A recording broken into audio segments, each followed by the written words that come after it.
Like all living things, microbes live in complex communities, forming relationships that can help or harm each partner. Symbiosis refers to any relationship, no matter the type. Let's look at the 6 types of symbiotic relationships: mutualism, competition, parasitism, amensalism, commensalism, and neutralism.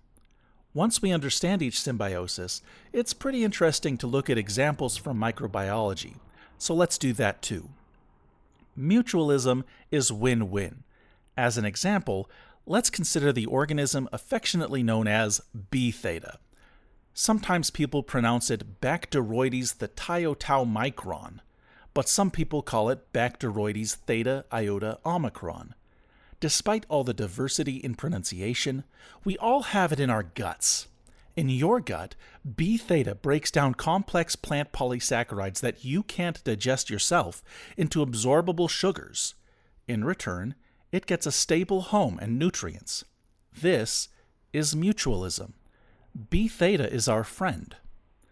Competition pits organisms against each other for scarce resources.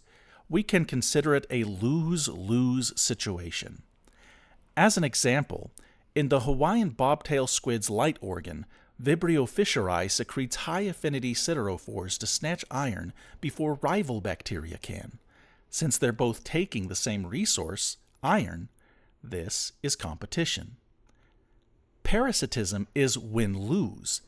Pathogens, like Mycobacterium tuberculosis, invade your lungs, hijack nutrients, and damage host tissues. This is classic microbial parasitism. Amensalism is one-sided harm. Skin residents, like Staphylococcus epidermidis, churn out bacteriocins, poisoning potential pathogens while never being harmed or directly benefited themselves.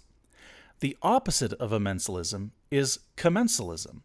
Commensalism benefits one partner without affecting the other. On your skin, Staph epidermidis feasts on dead skin cells without harming you. Now wait a minute, you might say. If it also makes bacteriocins that protect me, isn't that mutualism? That's a good thought. The exact nature of specific examples is often debated and reconsidered. It's more important to be able to understand the theory of symbiosis than to memorize a bunch of examples. This last type of symbiosis demonstrates this very well. In neutralism, neither party cares. Sometimes the relationship between vegetative and endospore forms of a microbe like Bacillus anthracis is used as an example of neutralism. Since endospores coexist with active vegetative bacteria, neither harms, neither helps.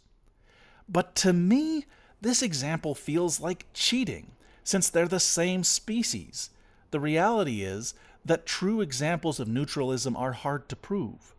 For good or bad, living things usually impact each other, so any example of neutralism that you come up with can probably be shut down by more careful analysis.